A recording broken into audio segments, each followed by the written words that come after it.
said, well, that's good to hear, and I had, that's what I said. This is Neruda.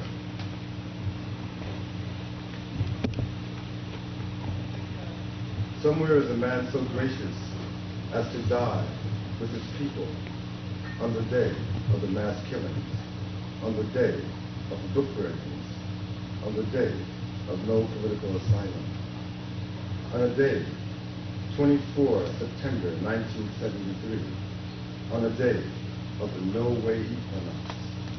Somewhere is a man ascending this day. Somewhere is a man who truly died for his country.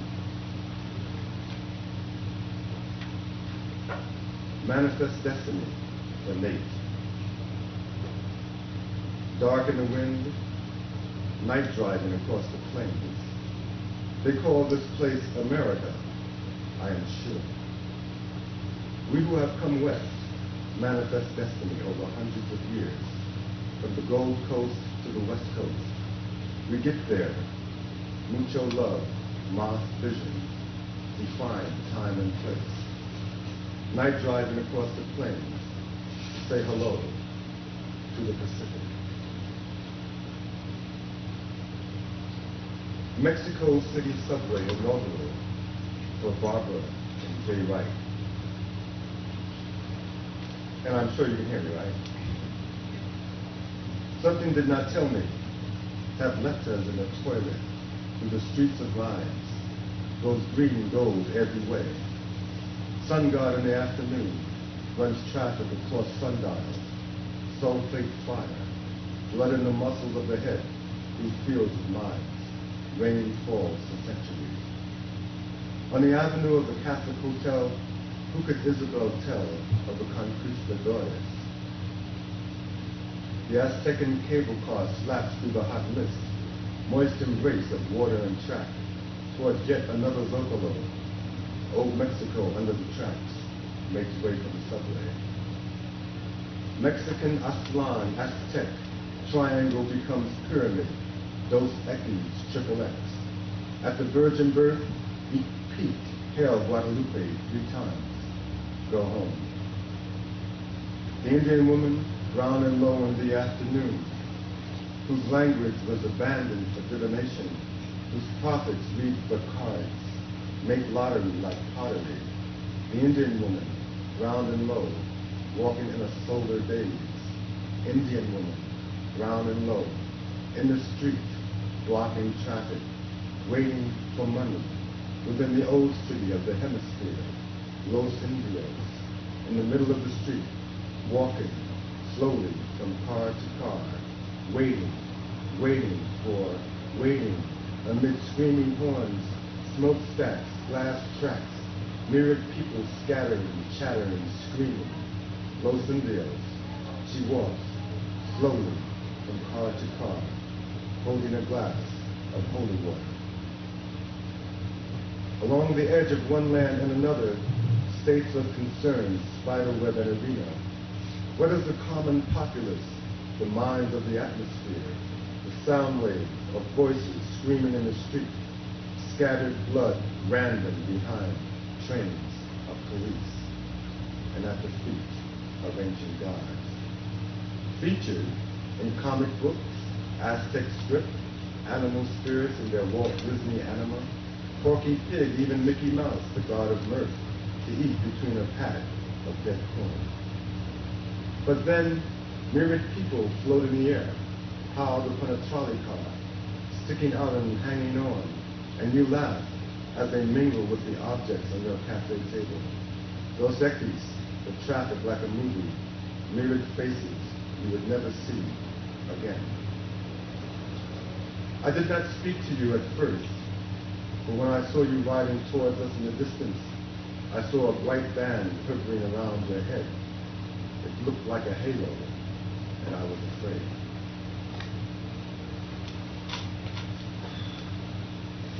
Okay. Taluk, God of Rain, from a story told to me by Bertha Zapata to Jay Wright. Once in a poor tiny village many miles to the south of Mexico City, there stood in the only Zopolo a huge stone sculpture of Talak, the old god of rain. Talak had stood there in the center of the village for as long as anyone could remember. Many believe that the village had been built around this huge stone head. One day a helicopter came to the sky and landed on the outskirts of the little village. Government officials and university anthropologists trooped to the great stone head and stood in awe. They talked excitedly among themselves. The mayor arrived. He waited patiently.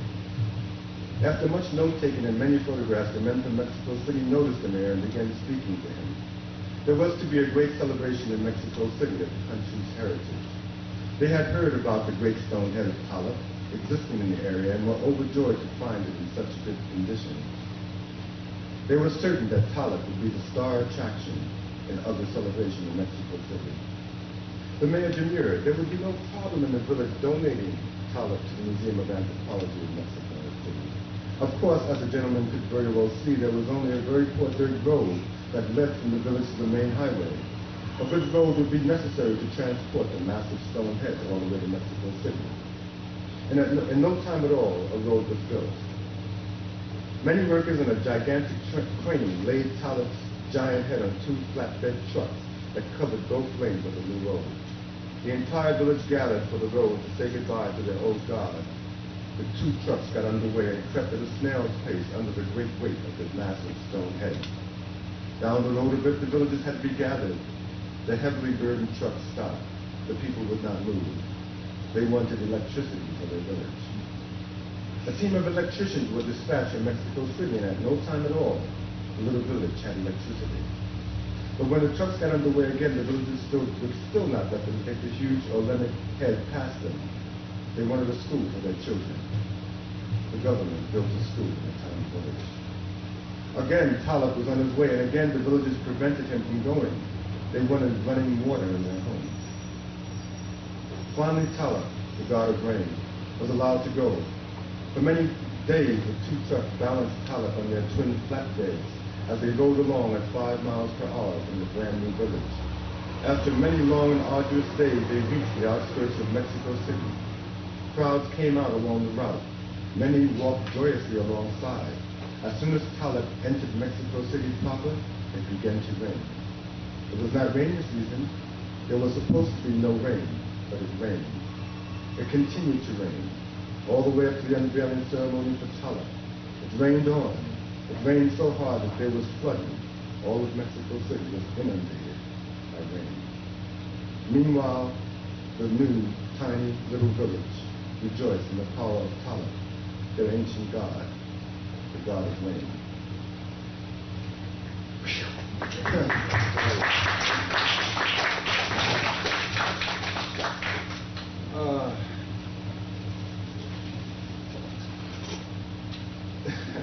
Ruben Bellecourt speaks. The peyote, the gods speak through, they talk to the holy men of the Southwest. They give it to us, and we do it. We put it out there. We are the landlords of the earth. America is on. We are here to see the land is protected and loved, that the air is clean, that the streams are pure, so that we can sit and commune with God. They take the eagle, our sacred symbol, as their own. Yet they kill the Indian. Yet they kill the eagle. Yet they take the eagle as their sacred symbol. We are moving. The civil rights movement. We are taking it far. Wounded Knee is of the time. Wounded Knee is about time. This is called Old Marie, 2 Blues of Marie Laveau. And Marie Laveau was what they call a hoodoo woman at the turn of the century, and actually in the 19th century, in fact, all of the 19th century in New Orleans. Very powerful. 1. There was a woman in New Orleans, Marie Laveau, the hoodoo queen. Work much mojo was also mean. She conjured the government. She fixed the police. She brought back runaway husbands. She sent evil wives running across the land. In the old quarter where the blacks and Creoles did live, she sat before her altar and talked in tongues and stars. Her cobra snake was known to walk. for Cobra Snake was known to talk. Down in the old quarter of the blacks, Marie Snake was known to talk. She gave the baddest dances in town, was on the shore of Lake Pontchartrain when the sun went down, when the sun went down. I, Marie, Kanga party, deities, hey, Marie, give some to me. 2. Down in the old town, old Marie, she know. Down in the old quarter, old Marie, she know. Down in the old town it rains for days. Down on Lake Pontchartrain it rains. Say no more, wee wee mama, all along the bayou. When there's fire on the shore, Marie, don't you weep no more. The din of the night train along the night land, along the shore where the Mississippi meets the Pontchartrain. The hoodoo, the smokestacks too, never show the dancers here, never show the drummers here. The beacon of the night train, never to reach the fire's eye, never to reach the fire's eye. On the shores of the Pontchartrain, the dancers strain, the singers refrain. She got that She got that black cat bone. She do the black snake moan. All along the bayou, voodoo becomes hoodoo. Say no more, wee wee mama, all along the bayou. When there's fire on the shore, Marie, don't you weep no more. Somebody made a song out of it. And it's a great one. And you feel you don't belong anywhere. The collective mind of the populace bear down ruined streets, born free and wide to range, are tied to life or love or happiness or any of those kinds of things. We are tired of being sad with ourselves. The towns we travel bellow up mediocre goddesses. What can we say about people after every dream we've had has a new ending now, and the call from the room at the back of the mind calls for a new tale. In love with all the motions of the world, hatred of none. His body is still and warm. It floats over waters warm in their flow, across his lips and closed eyes. The sun is a big warm hug from above. Then you fall, recede back behind your body, as if another person got up and walked out of your body. You can feel the smooth lips, perfectly composed, the contours of maybe even a kiss. The sounds of the day fall into place, play off of each other like symphony. All the music there is in the air. Even the buildings make sounds. Even the building makes sounds. It grunts and groans, and stretches its joints when it thinks no one is listening. But I am listening. I hear my heart beat with such love for only me, you too. The world is a pool of water I recede into. Mush I would eat, mush. I would fall into warm mush. The lips so much. I like your mush, lips, mine, mush, together. Yeah.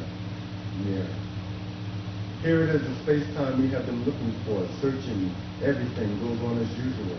Yet, he has gone back where time is liquid, able to be touched and caressed and soothed. In love with all the motions of the world, hatred of none. This is a poem called Long Aid K7, the Newark Home Spirit for Amiri and Amina Baraka. And this poem is about Amiri Baraka at a particular time in his existence. Long Aid K7, black phonetics over black radio, black talk and lucky numbers too. The bus driver is dressed in red, black, and green. Jazz plays on his bus as we ride into Newark. The police car says, observe police week, May 10th, 17. That's now, election week. The downtown theater marquee talks about the liberation of L.B. Jones. A white man in a police uniform rips a negligee from a black lady's body. Her skin glistens. Mad white man. Walking through ruins of inner city up past downtown towards the Hall of Records, the hill upon which rests Spirit House, in red, black, and green metaphor, symbology of Egypt, African North, with downright down-home images of protecting of the home, an Ankh, the eye in flight, a bird of Egyptian eternal vigilance, hieroglyphs, Christian symbology, a cross from Father Divine, the old order. On the streets around, shells of buildings torn and smoked down, abandoned, as if a huge war was going on between the Pope and the African magician of the new art. Casualties, black and white, populate the streets of their pre-war framed gray homes. Resplendent in the ghetto, the players and hustlers come and go, pink-suited, blonde wigs, plaid shoes and orange pants, polka dots slapped in white brims. Walking across the plains of New York, mowed down by the sword of urban renewal, the brand new jailhouse looms adjacent to Sterling Street, and a testament to the power of the little king of the blessed word. Onto the campus of Redcliffe State U, where a black and white band plays voodoo child. They crowd, they try, half naked, they twine, run amok, sit in circles like ancient ones. In a derelict men's hotel, the Jackson 5 and millions of TV screens, short-circuiting the airwaves, blow minds with bow beauty of vibrations and dance and synchronized song. For the workers, for the election of Black Newark, a soul session, food and dance, a new ceremony, from Afro-Lower to Electro-America and sanctified Crystal Church. Young blacks dance to the music, sit down to the rocker's words. We are without a mythology in print. The white folks base their thing on the Greek myths. Even Batman and Superman, we need that too. We emphasize the achievements of the Maasai, the Ibu, the Bantu, the Watusis, our positive self-image. We are James Brown people trapped in a Lawrence Welk society. We are about to rob the biggest bank in New Jersey. What time is it? Nation time.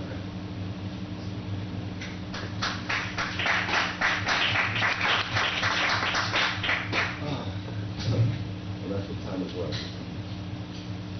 I guess it's still nation time.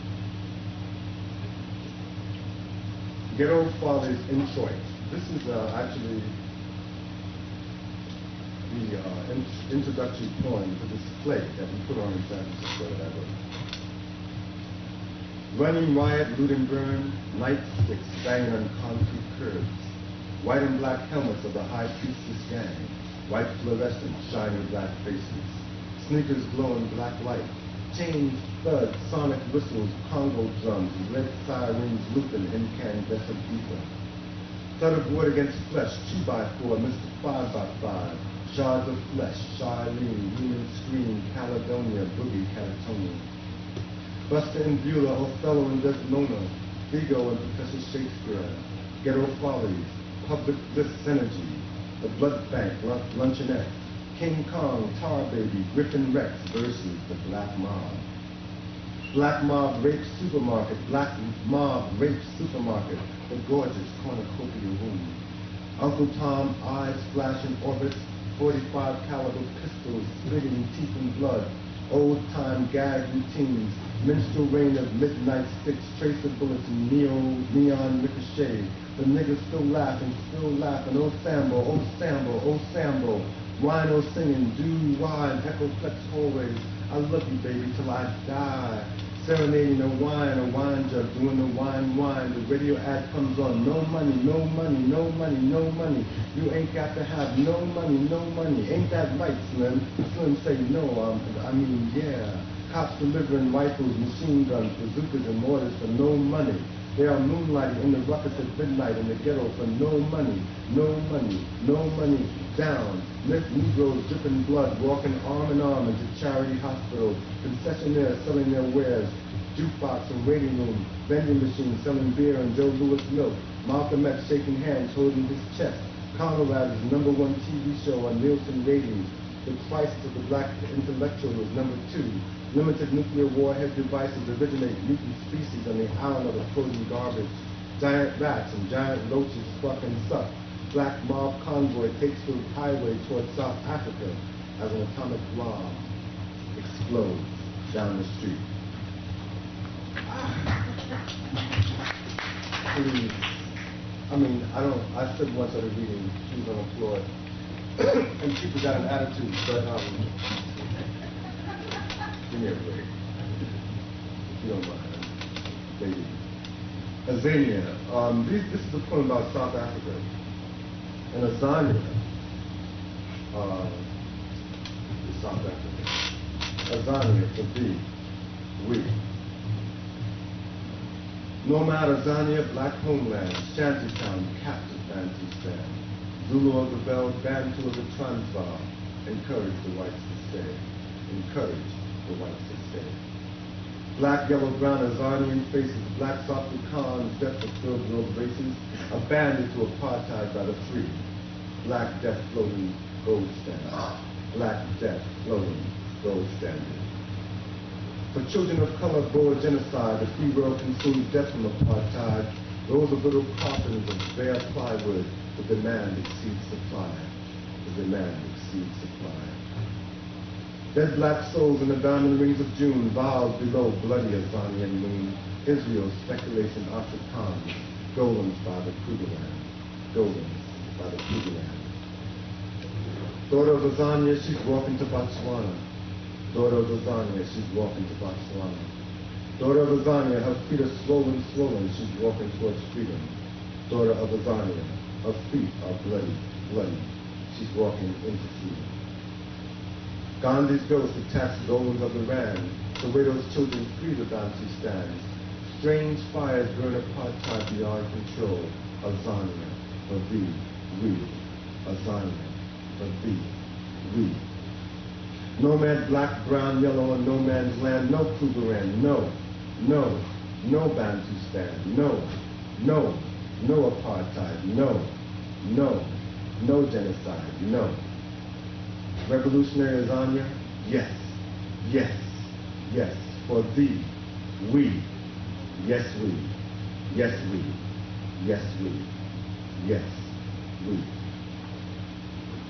Now there was a poem that we would read at these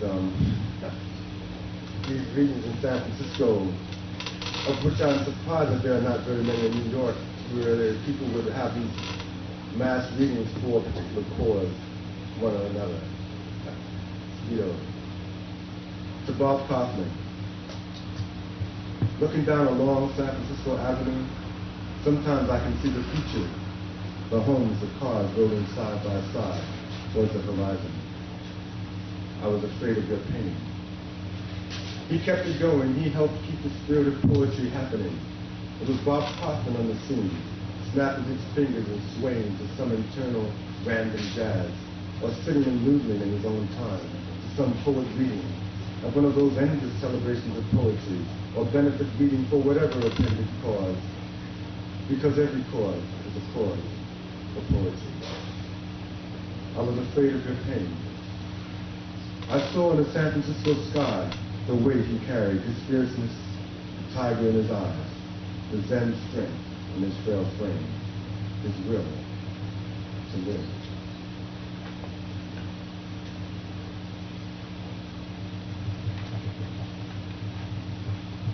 This is called Big Phyllis, Poor Little Phyllis. This is a poem about, well, she was something else. She was something else. Phyllis Henderson Dickerson cared for everyone. Wherever her brothers and sisters were, she could find you by telephone or letter. Big Phyllis, always overcoming strife, she suffered and loved her full share of life. From Beacon to Schenectady of New York's Hudson River Valley, she wended her way through pain and bliss. Big Phyllis, Big Phyllis, Big Phyllis. She was a sojourner in this life of the Lord. And this is called Love in Outer Space, the Sun Ra, the orchestra. Sun Ra sings the most beautiful version of this on this album from A&M called Purple Moon, Love in Outer Space. Sunrise and love ever after, reaches out to a lover like me again. Sunrise and love, love, love, everlasting. Sunrise and love in its splendor speaks to me in metaphysical harmony. We move in celestial harmony, ever upward to delight in the mysteries. Sunrise, love, love, love, everlasting. Sunrise, love for the world to see. Sunrise in outer space, love for everybody. Sunrise in outer space, love for everybody. Sunrise in outer space, love for every face. Songs. Let's see. Am I going to read some of this? Yes, I am. I'm going to read some of California 13. California 13. To rise with the rulers of the world, due in place at the darkest before dawn. The prehistoric moan of the long-distance trailer trucks. The silent birds awaiting God's radiant hello, facing east above Berkeley trees. Asprey Avenue, a patch of connecting highway, to the village of the philosopher's theory, where nothing exists from pure logic. The mountain and sea, divination on extremes, driver meditation. The numbers of travel remain inverted the same. California 13. Tobacco and fresh ground coffee, incense wafts through the many rooms of the pale green shingle obelisk. My television set, microwave oven, broadcast comely maidens performing pornographic aerobic exercises. The pigfoot breakfast in pink blue light. Through the living room, through the macrame curtains, through the eastern sun, through the ornamental palm trees, car and trucks appear and disappear between brown shingle and pale stucco, spanning a distance 3 inches wide. The cars are 7/8 of an inch long, a pedestrian is 5/16 of an inch tall. Upon the double yellow line, flashing yellow, pulsing reds. Lines in the air lanes above the routes by land or sea, underground in a secret San Francisco city. Who will take your place? Who will take your place? Up through Berkeley trees, beyond the Grand White Hotel, where upon the mountain crest, California 13 above Oakland, running with the silver gleam of the bay and the distant mountain range across the waters, heading for LA. Past the windmills and valley, the breadbasket of America, agribusiness cornucopia, Highway 5 in the midst of nowhere, no cities or radio, only rest stops and gasoline, to the rise of the grapevine and the descent, a cloud that seems to be the aftermath of an atomic bombing, presents the famous atmosphere of Los Angeles, where night sky and city lights become an immense bedspread covering the city that has demanded our presence. All right. Spiraling down Los Feliz Avenue from the mountain of Route 5, LA, laid out like a complete game of solitaire. Vernal eternity, Los Angeles. 4 lanes from LAX to Hollywood, La Brea Avenue ranging towards the mountains of the east. Sub-decibels float in metallic rubber, a blue haze above 2-story tops. The fertile valley pierces El Camino, ancient road to Old Mexico. The Hollywood Hills flame, orange and black abstract in the high horizon. He says to the driver, "This afternoon I will read poetry at the George Sand bookstore while LA burns." He left for the weekend in LA a day early, sundown in Del Mar. Amtrak coming out of the gleaming Pacific. Del Eid lapsed, the ticket said. The train roared blankly through the night, the moon invisible over the shining waters. The names of the towns: Oceanside, San Clemente, San Juan Capistrano, Santa Ana, Fullerton, home of the California Angels, like a cheer from the traditional conductor. He came into Union Station. He called a number in Beverly Hills. No reply. He walked across the street and waited for the bus that would take him to Hollywood, where everything is negotiable. They met on Hollywood Boulevard amid throngs in a canyon of fluorescence. She and her entourage looked like movie stars. They saw a film full of sex and murder. Afterwards, they talked on the boulevard as if nothing had happened. He thought, that's what makes pornography, violence. It is not enough to love. They parted where they met. The 91 bus down Sunset Boulevard towards Beverly Hills. Big Bill U-turned in his Rolls convertible. Jim Brown, a behemoth, on his balcony. An old black man in blackface and white lips, top hat, and tails lip syncs to the Jackson 5 on a boombox. He sings every part and dances like Michael. A crowd collects. The old house stands straight as if there is no steep West Hollywood hill. The wooden porch creaks a greeting. The screen door slams. No one home in California. What next, he thinks? The Troubadour Bar, the Roxy, Ben Frank's, Joe Allen's, the Side Pocket, Figaro, the New World. He looks down North Palm Avenue, the blue dirigible of the design center superimposed over the invisible airport, Pacific Ocean sky, actual distance. It is about business, she said, arms angled across her black, fettered ghost-faced slacks. Her big framed monogram sunglasses intersecting her oracular glass of white wine. Her wide, beautiful mouth, American teeth, the music and the money, the blues casino atop the bank building. You stare across L.A. Gas, clouds, glare, towers, rooftops, candy cars, trees, smog alert, smog alert, smog alert. Rapid red pulsations. They dine at the Chain Gang Barbecue, located in the parking lot, off of Mini Mall, off of La Cienega. One patio table with a white umbrella among the cars. Tourists come requesting wolf tickets. They settle for pig meat and scarlet sauce. And you asked me what I heard? I heard she's taking long shots in L.A. I heard she's taking long shots in L.A.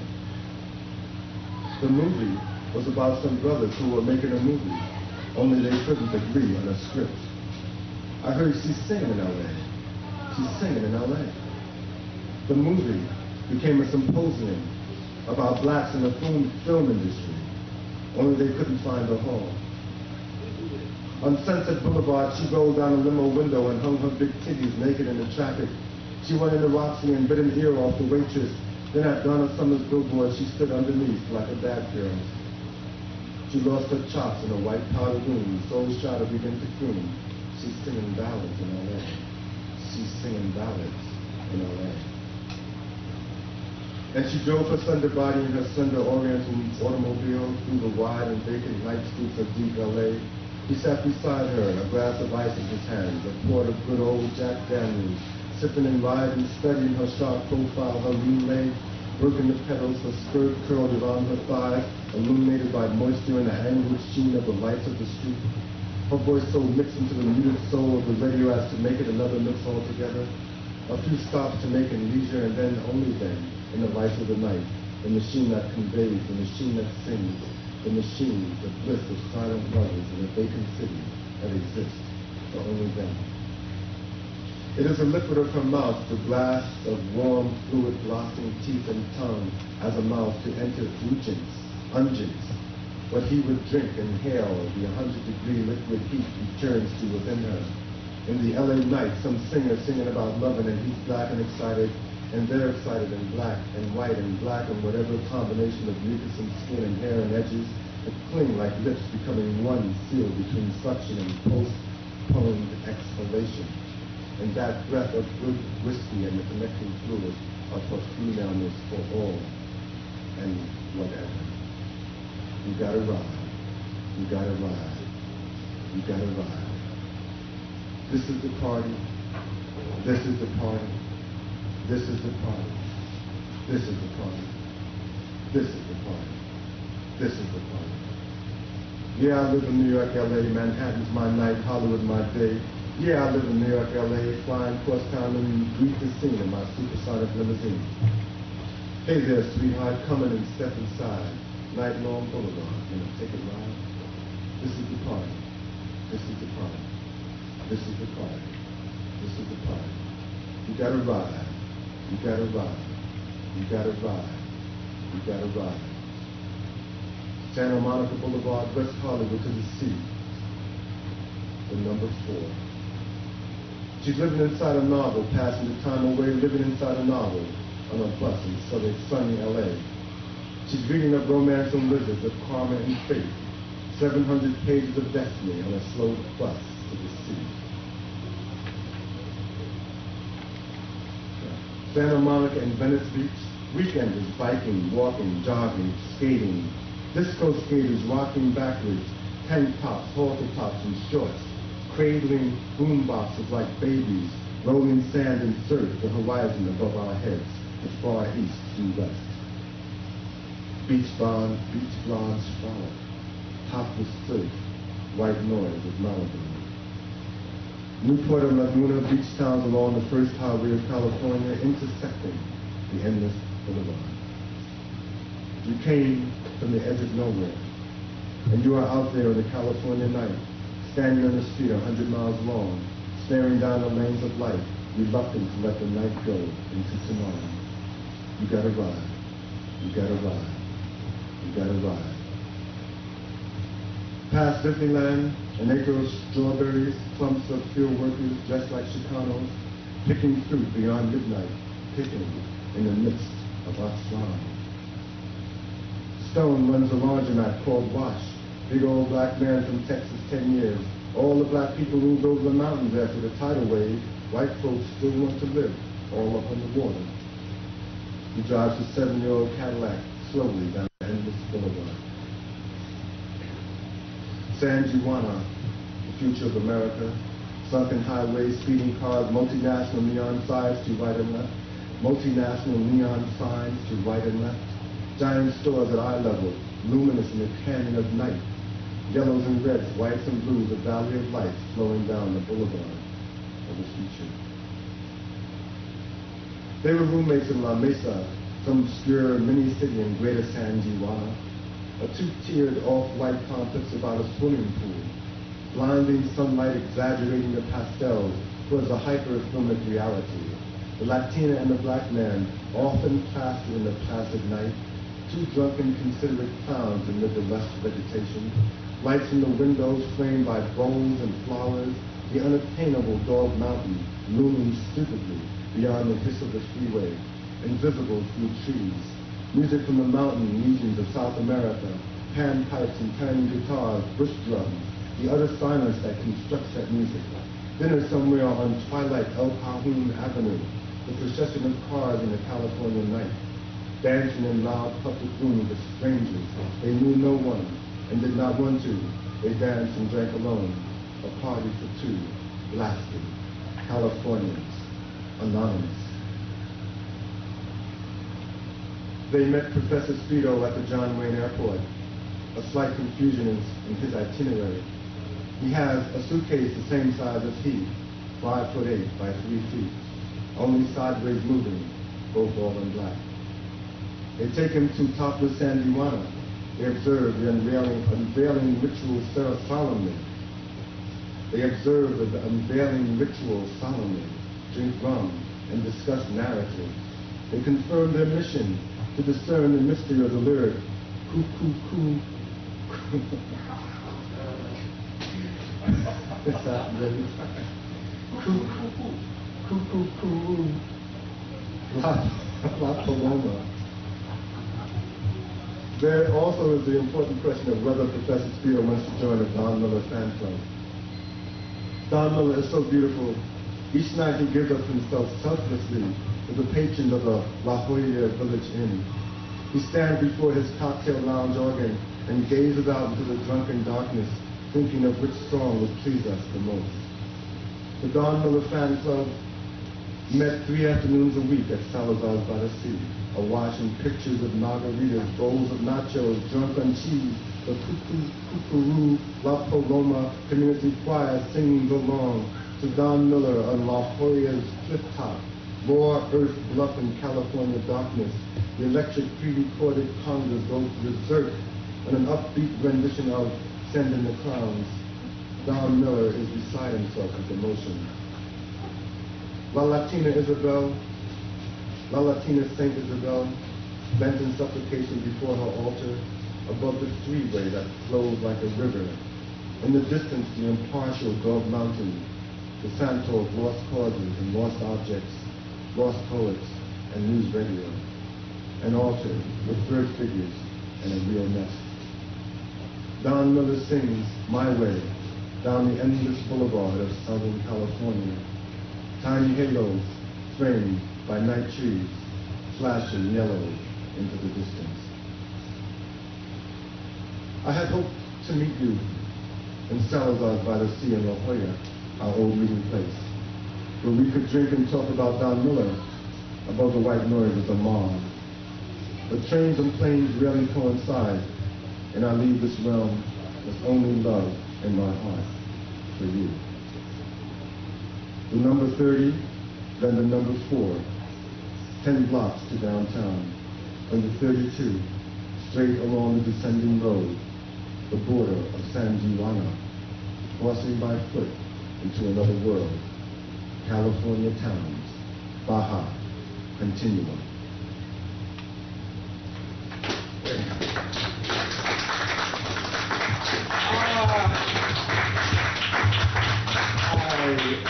I had to read that poem because I've spent a lot of time writing it. This is great. I'm getting to read through this book, coming more to the present. Our third eye world. Faces in the street, in the financial district or ghetto red zone, the enmity of casual citizenry. Faces of color recall another land. The mind can hear the music, pentatonic or percussive, and song, the relationship of the official language. Everyone can sing. The soul of an Egyptian chanteuse, of a Bangkok songstress, or a mambo chorale in Brazil. The ecological harmonies of the pygmies, or the subterranean highlights of Azania, Namibia, Zimbabwe. Third world and American, English-speaking with roots in ancestral lands, like everybody else just about. Belonging to a new world, yet of an older world, but with perception of both, keen in the mind that gives another world, conscious, even cosmic, the third eye, astral base of the third world. People of Color is the name of this one. People of color, what in color to keep us alive? Musical in the streets, color on a plane. If we say third world American, what could we be talking about? Black elk and Buddha, capoeira and Tai Chi, good love and jazz and oldies and goodies from R&B, tango, besame mucho, getting down in the streets to survive with the people, low ride and disco skating, zen afros hanging out in the music, or beautiful cuisines of third world fairs, alchemical mamas making the scrumptious out of the mundane. There must be something to hold us together that is above us all, yet a part of us all. Perhaps it is that perception of what it is to be here and not be here, to be walking down America Boulevard and at the same time be in Asia, Africa, Latin America, the Caribbean, or the Pacific Islands. Third eye, a perception of magic hovering over us all from the four corners of the earth, speaking American, communicating like no others of the ancient third world kingdoms, a world spirit not of economic or politics, but of a modern cultural unity that will get us over together. We are our own audience. We are the neo-old world discovered amid the codes of sailors. We tap into our ancestral lines through the third eye of the third world beyond text tomes, monographs, and definitive works, working within the blood of the bloods, the faces of the hued contrast and neo-national perception, beyond boundary, beyond personal history. And this is called Santo Station. Blackness and light, as in the first days, the elemental backdrop of eternity. Eyes looking within, beacons of the soul plunged towards the heart, a universal fluid between all eyes. Santo Station, eyes of the invisible through the auras of objects, botanical life forms, an entity of this life we all agree upon taking place at this station between worlds, vortex of mercy, border of hope, reification of desire, combustion of fear. Almost. Oh, okay.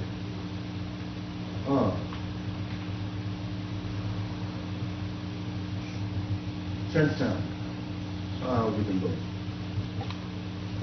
In fact, I'm going to read them.